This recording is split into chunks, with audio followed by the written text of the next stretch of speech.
ფოტოსაც დაურთავ ამ ვიდეოს და ცოტა ისეთი ფოტოა და ბოდიში წინასწარ, მაგრამ მაინც რომ ნახოთ, ამ სახის დაავადებასთან ანთება ქონდა, თავიდან ღებულობდა რაღაც წამლებს, ცოტა ხანი შეუმსუბუქდა და მერე ისევ გართულდა და ეხლა ეს მდგომარეობა რაც ფოტოზეა.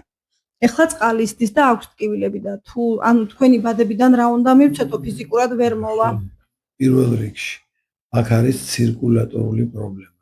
სავარაუდოდ პაციენტს აქვს ზოგადი პრობლემა და არა ლოკალური. ეს არ არის ფეხის პრობლემა, ეს მთელ ორგანიზმში იქნება პრობლემები. ამიტომ ყველა ვარიანტში ჭირდება გამოკვლევა, გამოძიება, დიდი ალბათობით ეს ადამიანი არასწორად იკვებება და განსაკუთრებით დიდი ოდენობით იღებს შაქრების შემცველ, პირდაპირ და არაპირდაპირ შაქრებს, ანუ შემცველ სხვა საშუალებებს, განსაკუთრებით სახამებელს, ტექნოლოგიურად დამუშავებულს, ის და ცირკულაცია დარღვეული და პირველი ყველაზე სუსტი წერტილი სადაც ნახა, იქ გამოვლინდა, ხო, ცირკულაცია სადაც დაირღვა. როდესაც ირღვევა ცირკულაცია, ნუ სისხლის მოქცევა, იმ არეში ბაქტერიები მძლავრობენ, როგორც კი ჟანგბადი მოაკლდება, იმ წუთში იწყებენ გამრავლებას და იწყება მეორადი ინფექციები.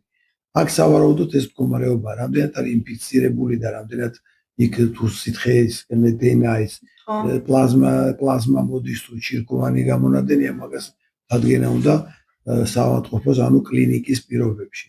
ეს ის მდგომარეობა არაა, რომელიც შეიძლება რომ ჩვენ ვმართოთ, იმიტომ რომ ამ ადამიანს ადგილობრივად სჭირდება დახმარება, გარდა ზოგადი მკურნალობისა სჭირდება ადგილობრივად ამ არის დამუშავება სპეციალური მეთოდებით და უნდა საჭიროებს აუცილებლად ასეპტიკა, ანტისეპტიკის პირობების გათვალისწინებას, ანუ ისეთ ადგილას ან კლინიკაში, სადაც ეს პირობები დაცულია, სპეციალური შესახვევები, სადაც ხდება დეზინფექცია, შესახვევის აერის და ასე შემდეგ. ამავე დროს გამოიყენება სტერილური საფენები, სტერილური სითხეები.